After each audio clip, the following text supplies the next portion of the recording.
dan pemenangnya adalah sebagai berikut. Siap-siap ya.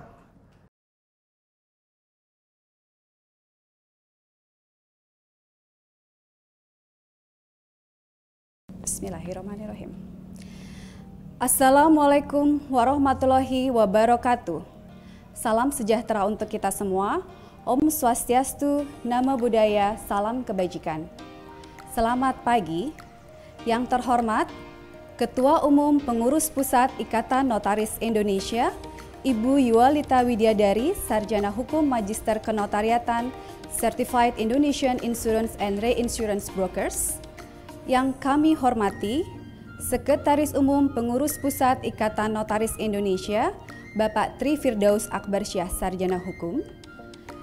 Bendahara Umum Pengurus Pusat Ikatan Notaris Indonesia, Ibu Bernadette Wirastuti, Sarjana Hukum.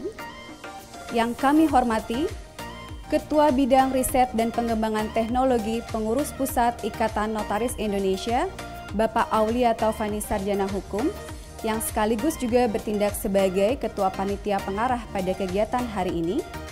Ketua Panitia Pelaksana, Ibu Dini Lastari Siburian, Sarjana Hukum, beserta seluruh jajaran panitia acara pemberian beasiswa Pengurus Pusat Ikatan Notaris Indonesia dalam lomba penulisan tesis Magister Kenotariatan. Perkenankan saya, Clevia Mahendrani, memandu dan membawakan acara final Lomba Penulisan Magister Kenotariatan yang diselenggarakan oleh Bidang Riset dan Pengembangan Teknologi Pengurus Pusat Ikatan Notaris Indonesia. Saya juga mengucapkan Selamat Tahun Baru Imlek bagi rekan-rekan dan yang merayakan. Semoga berlimpah rizki, apa yang diinginkan tercapai, berjalan sesuai harapan, selalu sehat, senantiasa mendapatkan keberuntungan yang besar. Kami ucapkan selamat bagi para finalis, selamat berjuang, dan terima kasih juga kami sampaikan kepada para Dewan Juri yang terhormat atas kesediaan waktu dan tenaganya untuk memberikan penilaian di babak final ini untuk menentukan pemenang lomba penulisan tesis Magister Kenotariatan. Telah hadir untuk hari pertama sesi penjurian, Dewan Juri yang sudah hadir secara langsung di Sekretariat PPINI. Selamat pagi Dr. Agung Irianto. Selamat pagi Mbak Rita. Dr. Agung Iriantoro adalah notaris di Jakarta Selatan.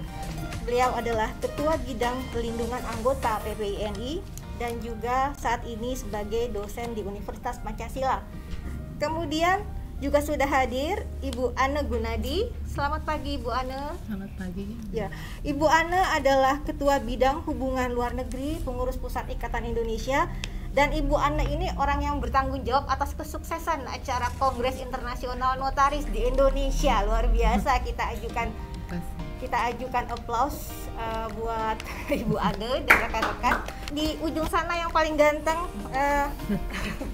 Bapak Taufik, SH, SPN MKN. Selamat pagi Pak Taufik. Pagi.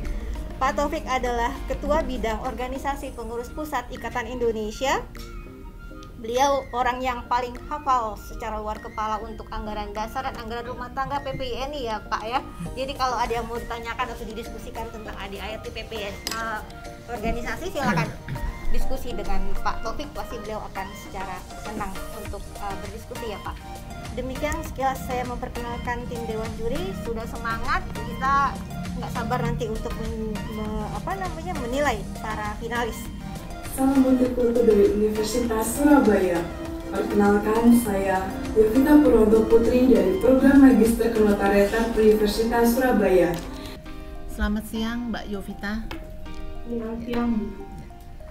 Saya mau menanyakannya mengenai konsep cybercrime yang saudara tulis ya, cyber notary ya. Konsep cyber notary berkaitan dengan asas tabulationis officium fideliter exercebo.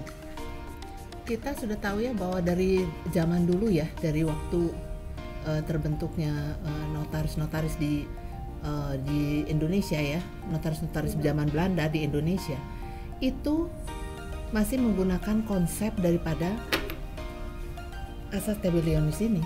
Selama ini kan notaris kan menghadapi datang, kemudian menyampaikan apa yang mereka mau buat. Konsep pemikiran Anda sebetulnya kan bagaimana sih akta yang tradisional ini kemudian dirubah dengan satu pemikiran ke depan menjadi akta elektronik.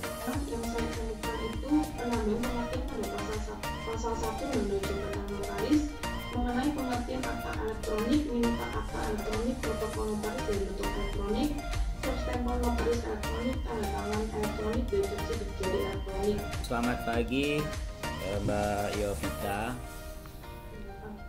Sebenarnya ini salah satu subtema ya sebenarnya yang diambil Mbak Yovita untuk langsung menulis sebagai judul dari tesis ya, akta notaris dalam bentuk elektronik.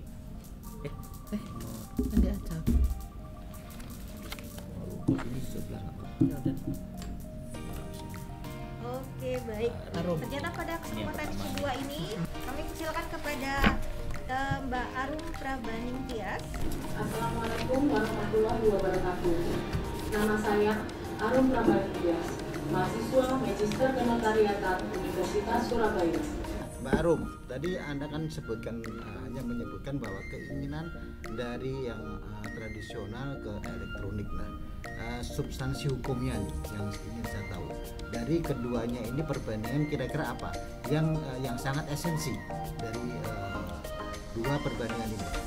Apakah ya dengan elektronik misalnya saya nih sama Bu Arum ya begini berhadapan. Apakah itu sudah menyangkut kriteria dari otentik suatu akta? Sedangkan yang otentik itu adalah akta yang dibuat di hadapan begitu ya, di hadapan notaris begitu ya, datang menghadap para kliennya. Syarat dari akta otentik ada 3 macam itu tadi akan saya kasih di bawah. Kebetulan saya sedang mengerjakan bukti ini. Ada satu pertanyaan mungkin sebelum saya lanjut ya. Di dalam hukum itu kan dari dulu sampai saat ini yang namanya foto dan video itu tidak bisa dijadikan sebagai alat bukti yang mandiri. Ya, kira-kira itu kenapa? Rasio legisnya apa itu? Yang hukum wajib membuat suatu peraturan hukum atau kaidah yang bersifat umum agar tercipta suasana yang aman dan tentram dalam kehidupan masyarakat.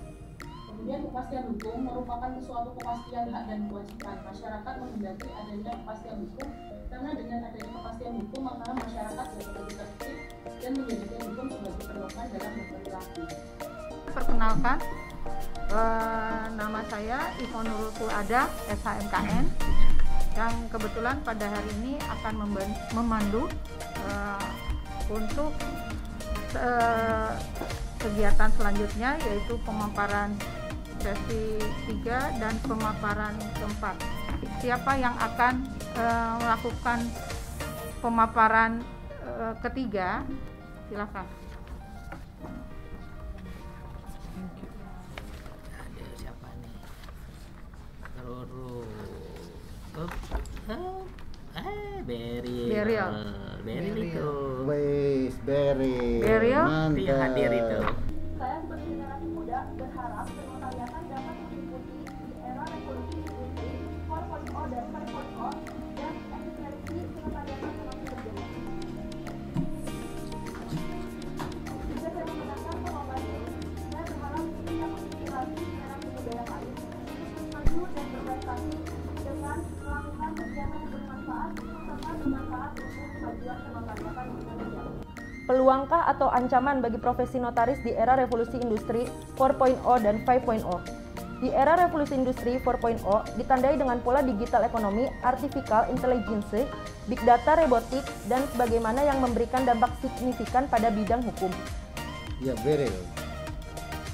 Saya melihat judul Anda ya, bahwa sebenarnya judulnya ini sesuai dengan tema ya. Kemudian dikaitkan dengan latar belakangnya juga Anda menceritakan ya, menceritakan terkait dengan satu hukum kenotariatan secara kronologis ya. Setiap kegiatan notaris harus dilaksanakan secara langsung antara para pihak dan ada saksinya. Nah, dari situlah saya mengambil kesimpulan bahwa tidak semua kegiatan notaris dalam pembuatan akta itu dapat dilakukan secara virtual. Kemajuan teknologi itu begitu luar biasa ya. Iya. Kita ada kenal juga istilah blockchain ya. Terus ada istilah apa lagi? Big data ya. Terus apa lagi?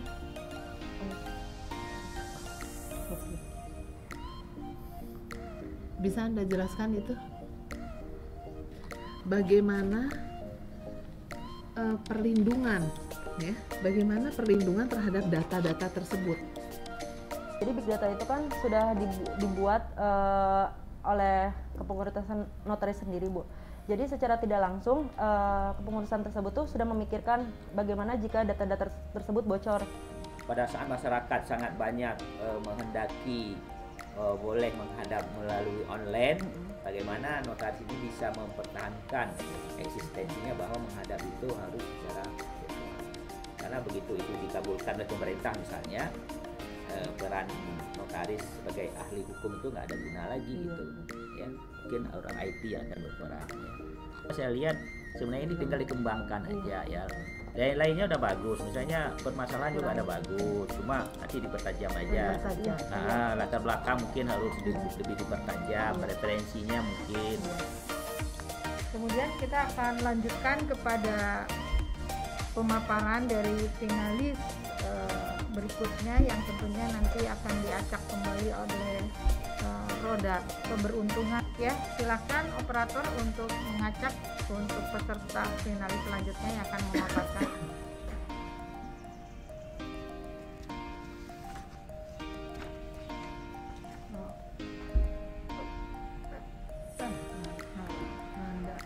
Lomba ini sangat bermanfaat dan membuka lebih wawasan saya sebagai peserta, terlebih dalam menghadapi ujian tesis yang sesungguhnya. Ya, Mbak Nanda. Siang, Mbak. Ngantuk nggak? Oh, ngantuk ya. Aduh. Tapi kalau ditanya pasti nggak ngantuk ya.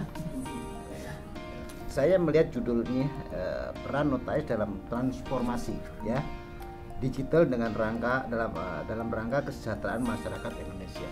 Oke. Nah, kemudian tadi ada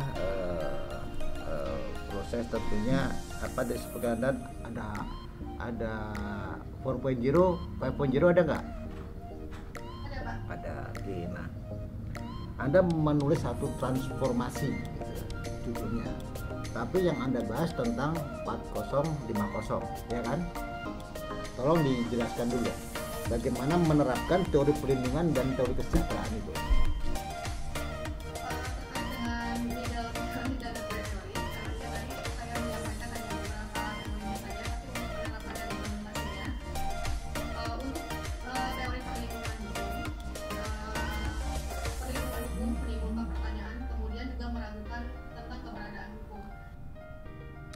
Pembangunan ekonomi digital inklusif ya. Nah, ini ada 4 item ini. Ini apa maksudnya? Ada jaminan sosial. Ini ada berkaitan juga dengan akte-akte notaris dan akte notarisnya begitu atau bagaimana? Terkait dengan penelitian tersebut, saya merekomendasikan beberapa terkait dengan penelitian di lapangan. Contohnya pada saat datang ke Kominfo itu, di sana hanya memberikan arahan-arahan saja. Hukum juga pada akhirnya itu tujuannya juga kesejahteraan, apakah teori pakai teori kepastian, teori keadilan, teori kemanfaatan misalnya ya, macam-macam teori lah, teori progresif, teori responsif, itu semua untuk kesejahteraan pada akhirnya gitu. Apa kabar nih semuanya? Mudah-mudahan kita selalu dalam keadaan sehat. Kalau ditanya kabar, mungkin para finalis sekarang lagi deg-degan nih menanti penjurian. Ini jurinya semuanya dokter. Oke, untuk mempersingkat waktu, saya mau memperkenalkan dewan juri yang hadir hari ini secara offline. Yang pertama ada Ibu Dr. Fuli Handayani Ridwan, SHMKN, Ibu Dr. Yurisa Martanti, SH SPN MH, Ibu Dr. Sri Widiawati, SHMKN, luar biasa nih dokter semua di sini, tiga-tiganya yang hadir secara offline.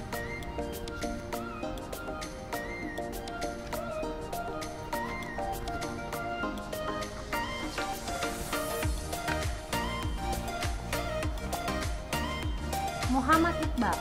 Perkenalkan, sekali lagi nama saya Muhammad Iqbal dari Magister Kenotariatan Universitas Gadjah Mada.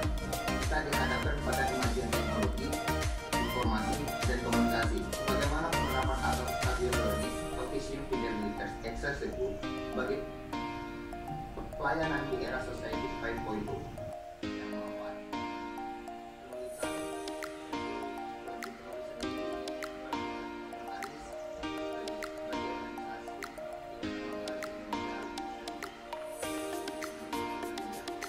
Selamat pagi, Assalamualaikum warahmatullahi wabarakatuh. Iqbal, apa kabar?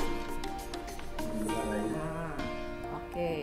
Lalu dari pertanyaan penelitian yang Iqbal tulis di sini kan ada 2, ya kan?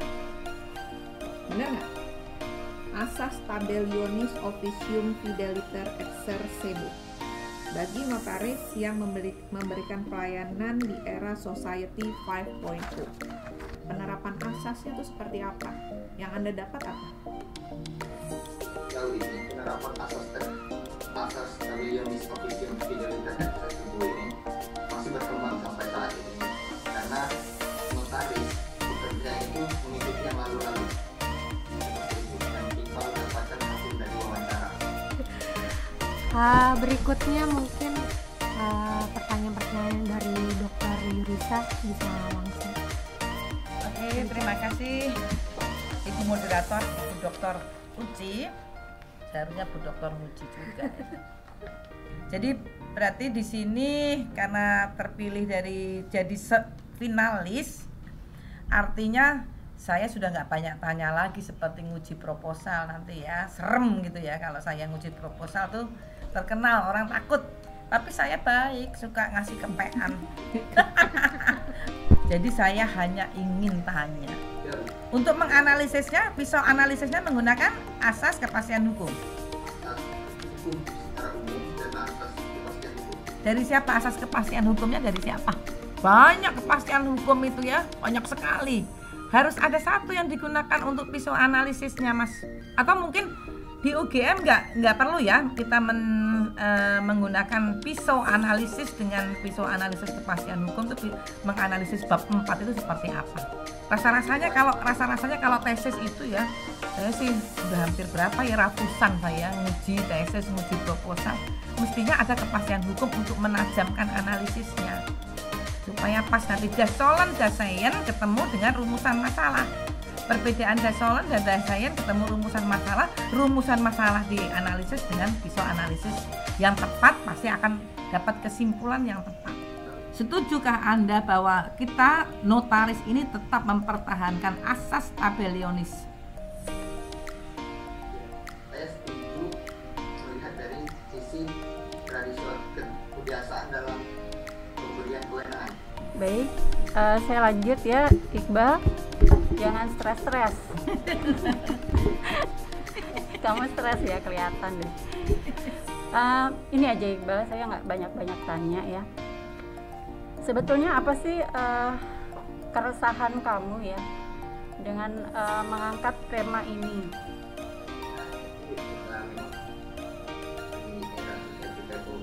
Terutama hari ini masyarakat sudah lebih diedukasi secara paksa mengenai digitalisasi, bahwa tradisional ini terhadap konsep tradisional ini juga bukanlah hal yang kuno. Pertama itu karena di dalam beberapa fenomena ada masih menunjukkan itu konvensional dan tradisionalnya tidak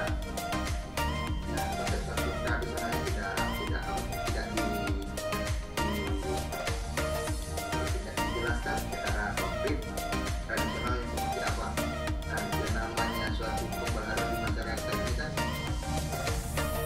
terutama di Indonesia itu kan masyarakat tidak bisa meninggalkan hal yang lama, tidak langsung meninggalkan hal yang lama seperti itu. Ya, terima kasih nih. Mudah-mudahan masukan yang baik ya buat Mas Iqbal ya. Kita lanjut ke finalis yang kedua ya. Ini apa? Elizabeth. Finalis dengan nama Elizabeth Felicia. Assalamualaikum warahmatullahi wabarakatuh. Shalom, Om Swastiastu, Namo Buddhaya, salam kebajikan, serta salam sejahtera bagi kita semua. Perkenalkan, menyikapi perkembangan yang terus terjadi, Pemerintah Republik Indonesia melakukan reformasi kebijakan dengan diundangkannya Undang-Undang Republik Indonesia Nomor 11 Tahun 2020 tentang Cipta Kerja, yang selanjutnya disebut Undang-Undang Cipta Kerja atau yang dikenal sebagai Omnibus Law Cipta Kerja. Undang-Undang Cipta Kerja diharapkan dapat merubah struktur perekonomian Indonesia menjadi lebih baik. Undang-Undang Cipta Kerja merupakan ketentuan yang diundangkan dalam rangka ease of doing business untuk memberikan kemudahan usaha sehingga dapat menciptakan semakin banyak lapangan kerja. Selamat pagi ya, masih ya pagi. Elizabeth, gimana, sehat? Jangan tegang ya. Kita baik-baik kok semua di sini. Ini bukan ujian tesis ya. Kita ngobrol-ngobrol saja ya. Kenapa ini jadi permasalahan ya? Batasan usia apa? Mestinya lebih spesifik lagi. Mungkin bisa ditambahkan yang jadi permasalahan adalah batasan usia kedewasaan. Betul nggak? Kenapa yang kamu permasalahkan adalah ketentuan batasan usia terkait dengan pendirian ya, perseroan perorangan, terkait dengan PP 8 ya tahun 2021 ya, yang baru-baru ini juga dikeluarkan oleh pemerintah dan sudah di launching, bahkan sudah banyak ya yang mendaftarkan pendirian perseroan perorangan ini ya. Silakan.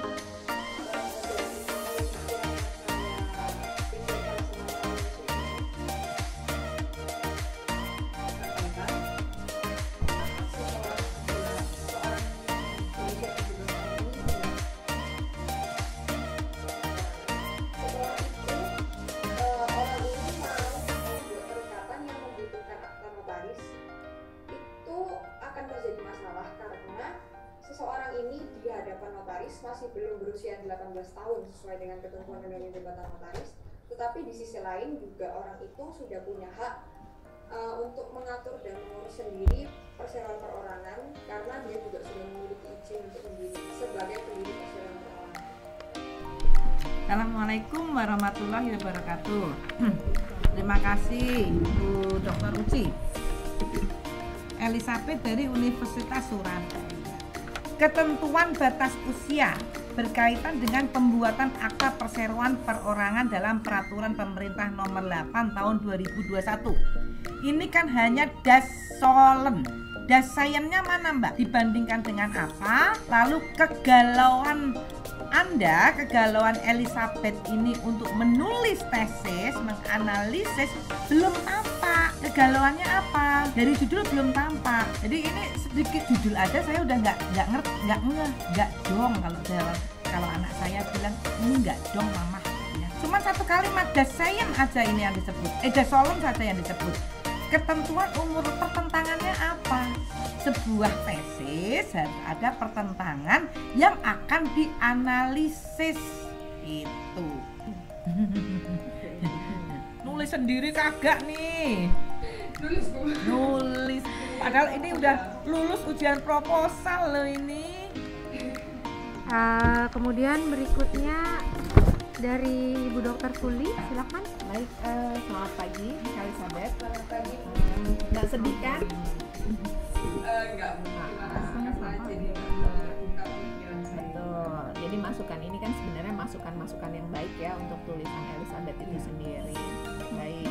Nah, dengan tulisan kamu ini, kira-kira masukan yang sangat penting untuk perkembangan dunia notaris ke depannya itu apa sih? Kan kalau tadi kan sudah Bu Wiwit, Bu Yurisa itu sudah membahas tentang tesis kamu gitu kan. Nah, sekarang apa sih manfaat dari kamu menulis ini? Nulis sendiri kan? Iya, nulis sendiri. Ya, langsung dijawab aja. Masukan dari saya untuk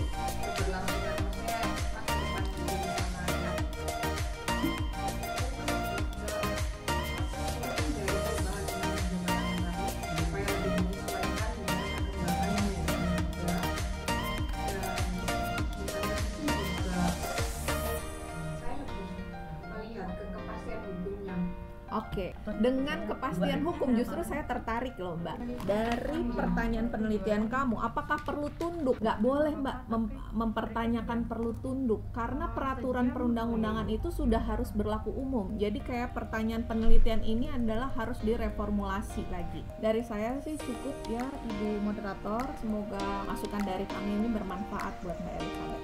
Terima kasih banyak. Baik, terima kasih Ibu Dewan Juri, ini luar biasa masukan-masukannya untuk Mbak Elizabeth ya. Sisa 2 finalis lagi yang akan dinilai oleh Dewan Juri.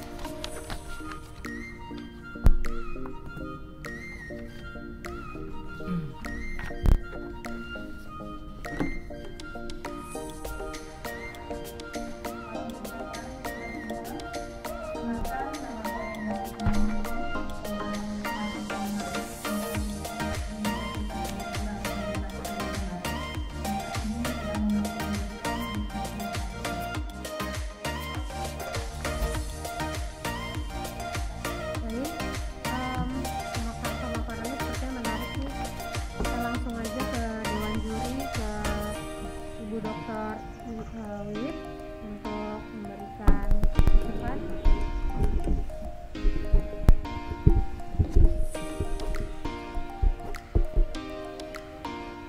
Terima kasih Mbak Uci, moderator kita yang tetap masih segar ya habis makan siang. Anda gimana? Sudah siap? Jangan tegang ya, ini hanya kompetisi bukan ujian tesis ya, jadi santai saja. Saya lihat di proposal Endang mengenai evaluasi ya, kita tadi sempat bisik-bisik juga ini kok berat nih ya, judulnya berat ya, evaluasi. Artinya kan kalau Anda mau mengevaluasi berarti sudah ngulitin ya pasal-pasalnya semua ya di dalam UJN. Sejauh ini sudah dari 2014 ya, perubahan sebelumnya 2004 ke 2014 10 tahun ya, Undang-Undang Jabatan Notaris 2014. Sekarang menurut berbagai pihak katanya perlu dilakukan revisi lagi di Undang-Undang Jabatan Notaris. Sejauh mana bahan-bahan untuk penelitian ini sudah Endang kumpulkan ya dalam mendukung penelitian ini, karena ini seperti tadi saya bilang cukup berat ya mengevaluasi undang-undang yang sudah sekian lama menjadi primbon, menjadi buku kitab sucinya para notaris nih ya. Sementara Endang adalah mahasiswa notariat ya, yang memang nantinya akan insya Allah ya akan memasuki dunia kenotariatan ya. Itu saja dulu, silakan Endang dijawab.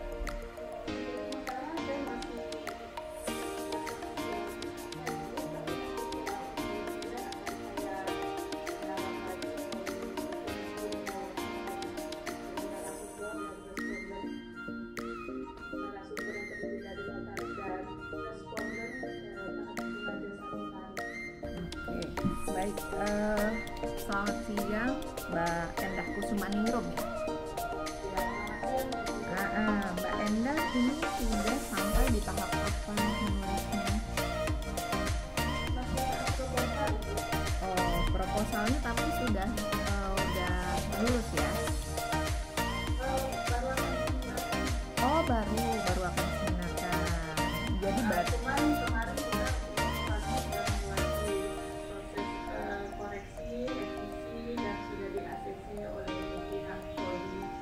Baik, saya langsung ya mengenai judul di awal dulu. Evaluasi Undang-Undang Nomor 2 Tahun 2014. Kalau menyebutkan undang-undang harus lengkap, Mbak. Ini undang-undangnya nggak lengkap. Undang-Undang Nomor 2 itu adalah perubahan mengenai Undang-Undang Nomor 30 ya. Nah, dari judul Mbak Endah itu harus direvisi. Karena Mbak Endah di sini menuliskan evaluasi Nomor 2 undang-undangnya ya. Itu kurang lengkap penyebutannya. Undang-Undang Nomor 2 Tahun 2014 atas perubahan Undang-Undang Nomor 30 dan lain-lain. Lalu yang kedua yang saya mau tanya, mengapa harus dievaluasi undang-undang ini? Saya hanya ingin melihat apakah ada relevansinya, apakah Undang-Undang Jabatan Notaris saat ini ada, yaitu Nomor 2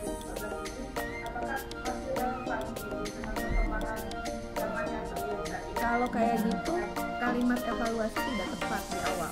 Jadi harusnya melihat relevansi. Jadi apa keterkaitannya relevansi antara undang-undang dengan kondisi eksistensi notaris di era 4.0 dan 5.0. Assalamualaikum warahmatullahi wabarakatuh. Mbak Endah Kusumaningrum. Sebagaimana yang lalu, sebagaimana yang tadi juga saya bilang bahwa konsep untuk menulis tesis dalam judul harus terlihat adanya pertentangan antara Dasolen dan Dasein.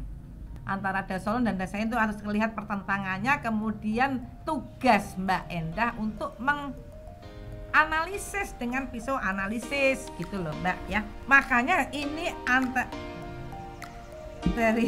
dari semuanya jadi amburadul ya. Saya lihat bagaimana bisa eksistensi notaris 4.0 dan 5.0 ini bisa dinilai dari UUJN.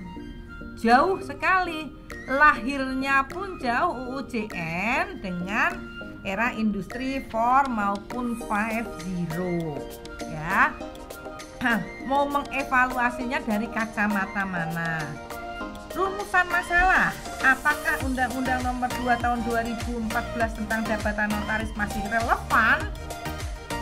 Itu bukan hanya butuh analisis, tapi kalau ini sudah butuh semacam penelitian yang yang istilahnya ya advance, betul advance. Nggak bisa dianalisis saja. Makanya tadi kalau memang metodologinya saya lihat di sini metodologi normatif, yuridis normatif nggak akan masuk, nggak akan bisa nanti analisis di nomor 1 ini apakah Undang-Undang Nomor 1 masih relevan. Kemudian Mbak Endah meneliti dengan yuridis normatif. Tulisan jurnalis dengan tulisan analisis sangat beda jauh. Kalau jurnalis itu bisa harap-harap cemas ya yang tadi diomongin. Tapi kalau analisis nggak ada, harus nyata tujuannya Mbak. Jadi yang baca juga, oh maksudnya si penulis Mbak Endah adalah demikian ini kan gitu ya. Selamat memperbaiki, semoga nanti sukses sampai pada ujian proposal, lanjut pada ujian tesis. Moga-moga masukan dari juri ini masukan banget tadi, kalau direkam bagus sekali, bisa memperbaiki tulisannya sehingga lebih fokus dan mengerucut dan dapat soulmate-nya itu apa ya, soulmate intisari dari yang ingin dimaksud oleh Mbak Endah ya. Oke. Assalamualaikum warahmatullahi wabarakatuh. Demikian Ibu Moderator. Terima kasih Dr. Yurisa untuk masukan-masukannya buat Mbak Endah. Tinggal satu terakhir ya, tidak perlu diundi. Jadi bisa langsung, yaitu Roro Diah Paripurno. Kenapa Mbak memilih mengenai bank akta? Jadi sebenarnya awalnya itu saya tertarik pada isu tidak dapat dilakukannya pembangunan akta secara elektronik di Indonesia. Namun setelah saya baca-baca undang-undangnya, memang tidak menemukan justifikasi atas terwujudnya hal itu. Jadi saya arahkan ke protokol notaris. Kemudian karena sebelumnya saya membantu penelitian mengenai center notari di negara Belgia, saya menemukan bahwa di negara Belgia itu kerajaan Belgia menyebut notaris sebagai media penyimpanan akta yang dari awal konvensional, jadi setiap untuk akta yang dari awal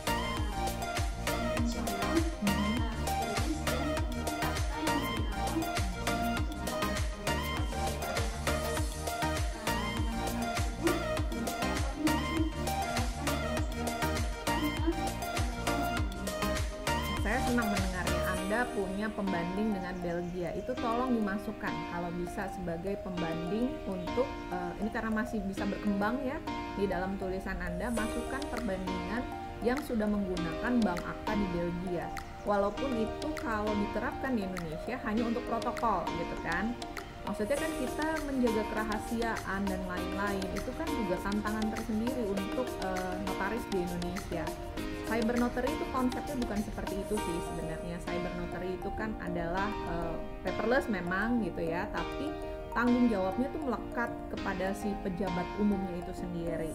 Jadi konsep cyber notary di civil law system dengan konsep cyber notary yang mungkin digunakan di negara-negara lain itu juga harus bisa dipahami dan coba itu dielaborasi lagi. Menurut saya sih seperti itu ya Mbak Roro ya. Kalau dalam masih mau ya terima masukan-masukan ya untuk pembimbing juga mungkin bisa disampaikan gitu kan.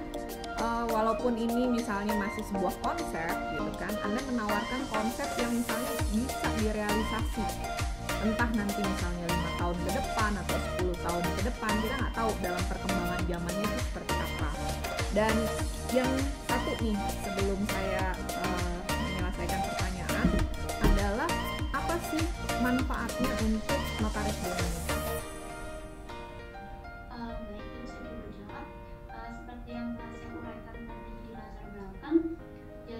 Konsep ini saya benturkan pada legal gap yang terjadi pada pasal 63 ayat 5 Undang-Undang Jabatan Notaris Perubahan, yang mana protokol notaris yang telah berumur 5 tahun atau lebih itu seharusnya kan disimpan oleh MPD, namun ternyata MPD tidak memiliki kontrak tersendiri, sehingga beban penyimpanan tersebut ditanggung oleh notaris secara mandiri.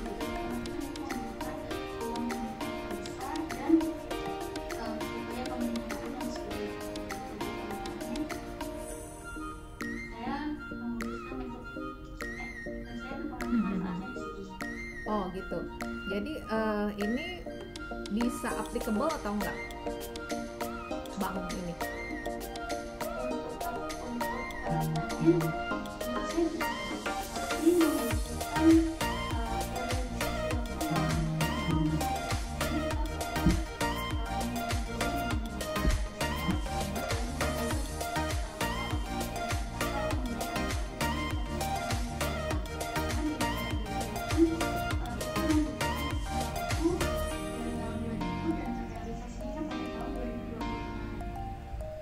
Selamat ya untuk Roro sudah masuk ke tahap final ya.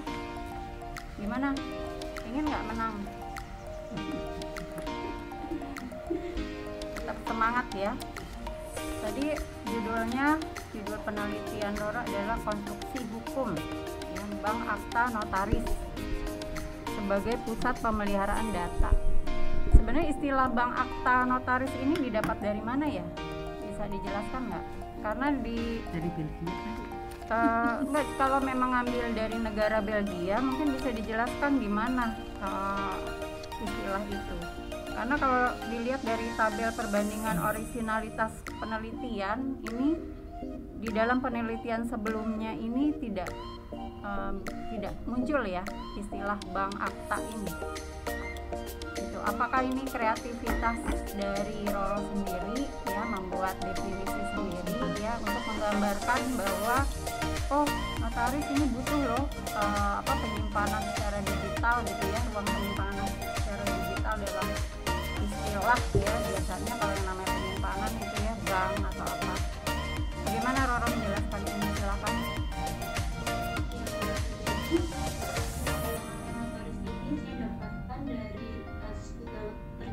Tidak official atau tidak resmi dari istilah yang ada pada peraturan perundang-undangan yang ada di negara Belgia, Bu. Jadi istilah Bank Akta Notaris ini saya temukan pada lembar negara Belgia yang memuat tentang perubahan pasal 1317 mengenai akta otentik.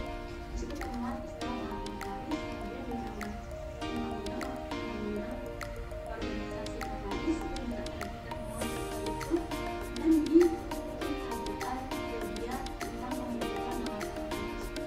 Dokter Yurisa memberikan masukan-masukannya.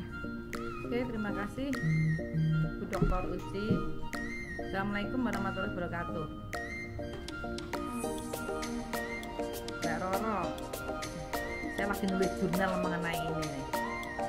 Saya justru malah mau berguru karena Mbak Roro di sini sudah punya konsep. Saya lihat ya. Saya lagi nulis jurnal ini mengenai ini, penyimpanan akta notaris yang benar dan tepat, ya kan, untuk era digitalisasi. Roro di sini udah malah bisa ngomong mengenai konstruksi hukumnya nih, ya. Nah, padahal dalam penulisan jurnal ini saya masih memilah-milah kapan kita harus menyimpan. Apakah saat kita akta-akta kita sebagai notaris menjadi protokol, artinya kita pensiun. Jadi saya menyerahkan protokol itu dalam bentuk digital.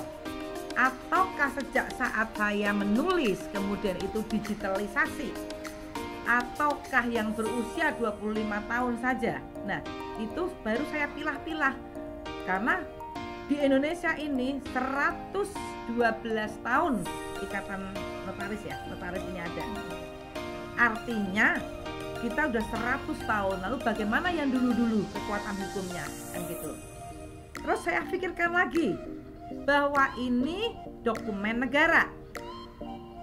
Pada saat mengalami sebuah permasalahan, ya kan, ini bisa harus diforensik, baik tanda tangannya, ya kan, baik kehadirannya itu harus ada forensik.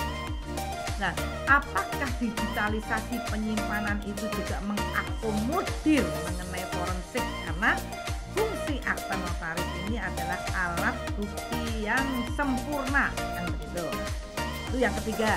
Yang keempat, kemudian siapa yang mau mendigitalisasi, melakukan digitalisasinya? Mungkin notaris, nggak kan? Mungkin notarisnya sendiri yang mendigitalisasi, mungkin karyawannya. Pada saat mendigitalisasi di PDF kan, apakah tidak keliru-keliru? Ya enggak? Nanti akte nomor 14 dalamnya akte nomor 18 itu disimpan di Kumham.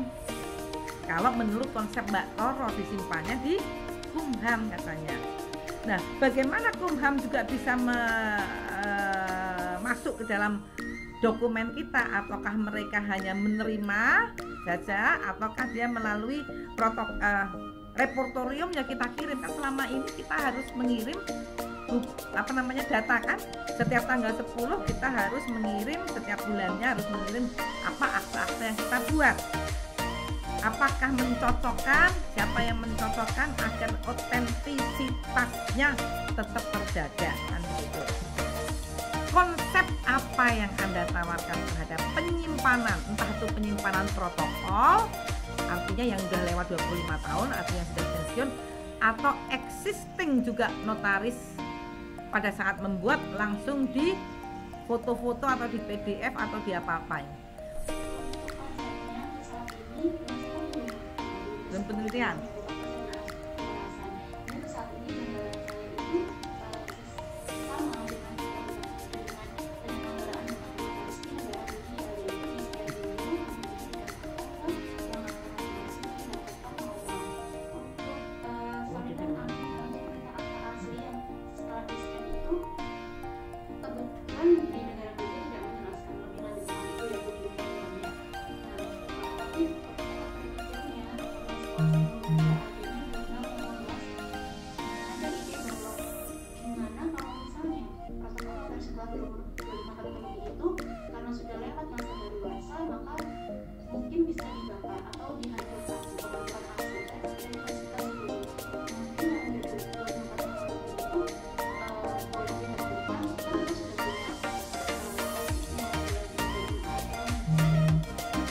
Dengan berakhirnya sesi pemaparan seluruh finalis, maka berakhir juga ini sesi penilaian dari Dewan Juri.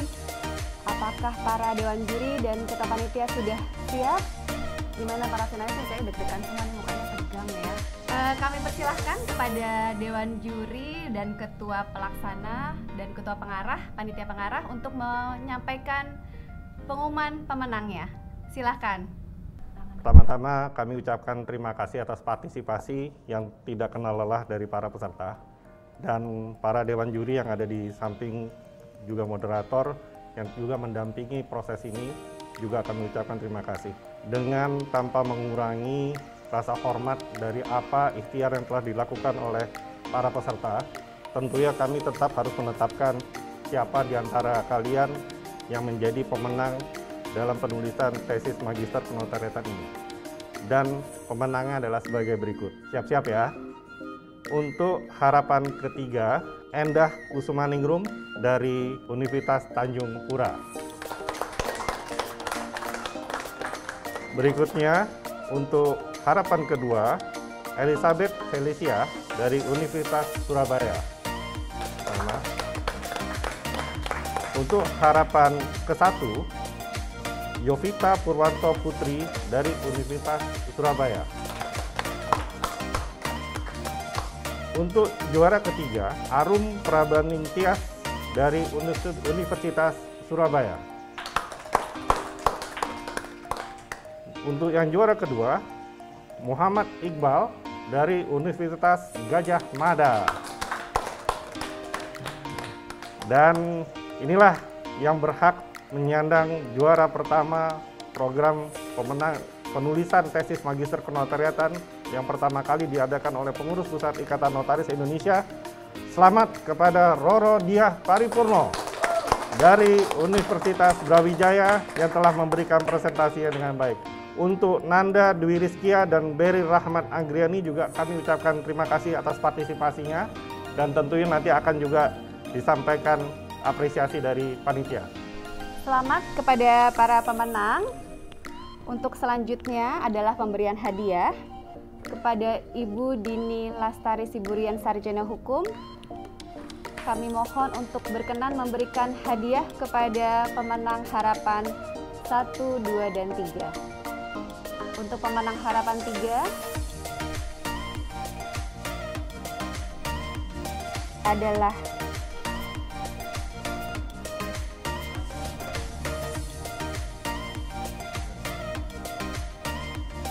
selanjutnya pemenang harapan 2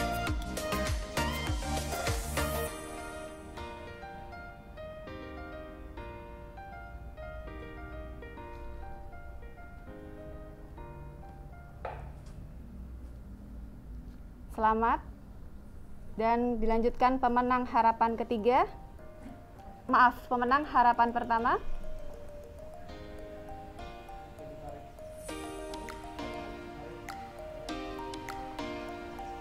Masing-masing mendapatkan hadiah sebesar Rp1.500.000. Selamat kepada pemenang harapan. Dan selanjutnya juara ketiga, kami persilahkan Bapak Aulia Taufani Sarjana Hukum untuk memberikan penghargaan secara simbolis.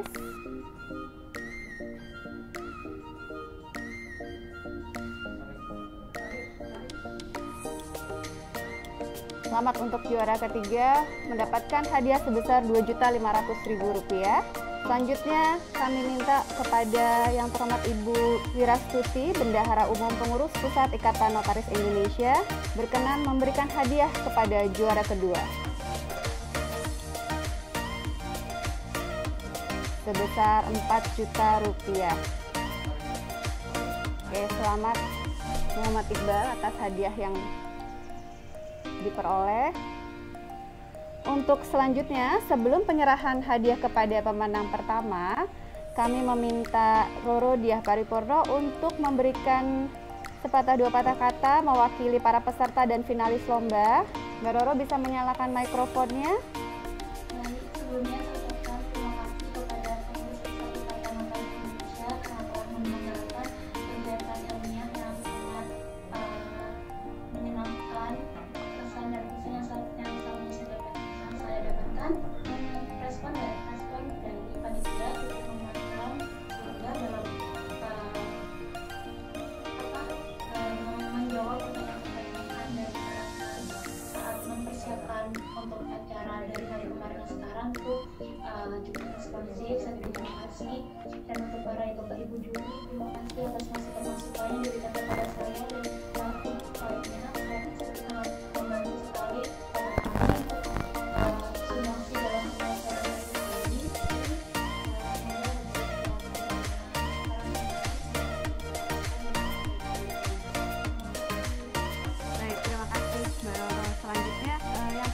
Bapak Firdaus Akbar Syah Sarjana Hukum selaku Sekretaris Umum, kami persilahkan untuk memberikan hadiah kepada juara pertama dan nantinya sekaligus menyampaikan sepatah atau dua patah kata sebagai closing statement untuk menutup kegiatan dan acara pada hari ini. Mbak Roro, selamat ya. Selamat pada Mbak Roro yang Pati Purno dari program Magister Pemotretan Universitas Brawijaya Malang. Selamat. Berapa lama Mbak Roro bisa menyelesaikan ini? Baik Pak, saya mempersiapkannya sejak bulan Agustus. Namun sampai saat ini saya masih sampai pada tahap kemarin di Pak kedua pendidikan. Sekarang semester berapa? Semester 4. Semester 4. Iya. Oke. Selamat sekali lagi. Tugas Mbak Roro nanti kalau sudah menjadi notaris, tugasnya makin berat, makin banyak tantangan, tetap terus meneliti, tetap terus memberikan informasi kepada terima kasih. Baik. Mohon izin untuk menyampaikan hadiahnya terlebih dahulu, Bapak. Oh iya, hadiahnya, tapi dia nangis nih kalau saya kasih.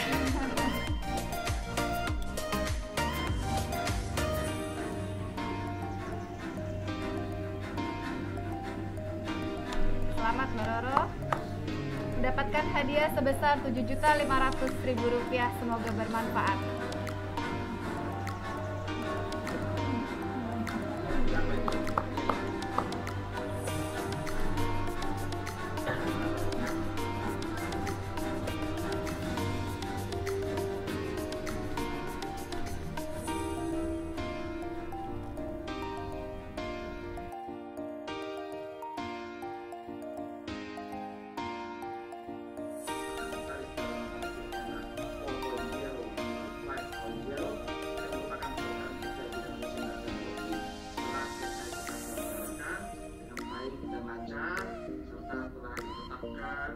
Beberapa orang pemenang dari jumlah peserta finalis sebanyak 11 orang. Ini atas nama Pusat Data Notaris Indonesia menyampaikan selamat atas keberhasilan para pemenang ini dan terjadi tahunan. Jangan teruslah memperbaiki dan menggunakan kedua agar tesis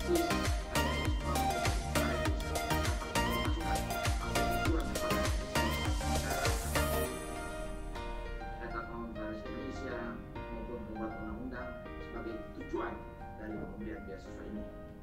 Terima kasih dan penghargaan yang setinggi-tingginya kami sampaikan kepada para dewan juri yang telah berkenan memberikan penilaian, komentar, dan masukan kepada para peserta dan juga kepada panitia yang telah bekerja sejak dibukanya pengumuman pendaftaran lomba penulisan tesis ini.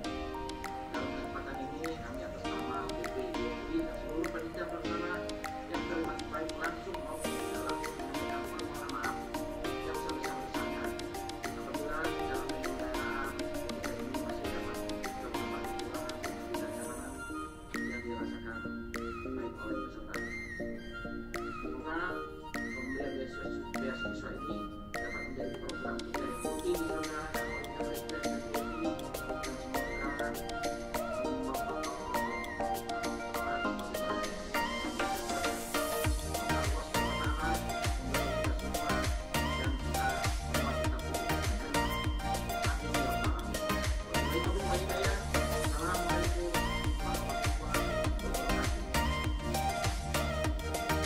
Waalaikumsalam warahmatullahi wabarakatuh.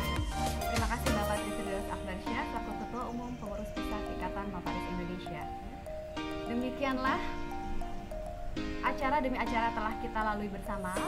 Mari bersama-sama kita tutup hari ini dengan mengucapkan hamdalah serta puji dan syukur alhamdulillahirabbil alamin karena acara ini sudah berlangsung dengan baik dan lancar. Atas nama panitia kami mohon maaf. Dan pada kesempatan terakhir ini kami mengucapkan terima kasih kepada Ketua Umum Pengurus Pusat Ikatan Indonesia beserta seluruh jajarannya yang telah memberikan dukungannya 100% sehingga acara ini dapat terlaksana dan berjalan dengan baik. Juga kepada Dewan Juri, Moderator, Ketua Panitia Pengarah Bapak Aulia Taufani dan Ketua Panitia Pelaksana Ibu Dini Lastari.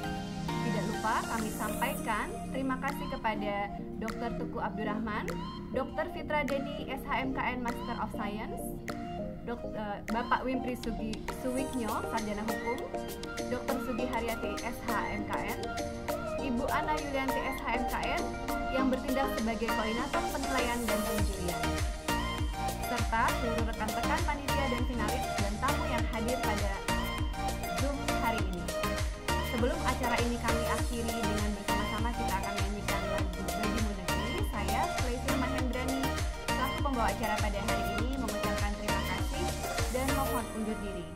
Jangan lupa untuk selalu menjalankan protokol kesehatan. Salam sehat, damai dan sejahtera. Wabillahi taufiq wal hidayah. Wassalamualaikum warahmatullahi wabarakatuh.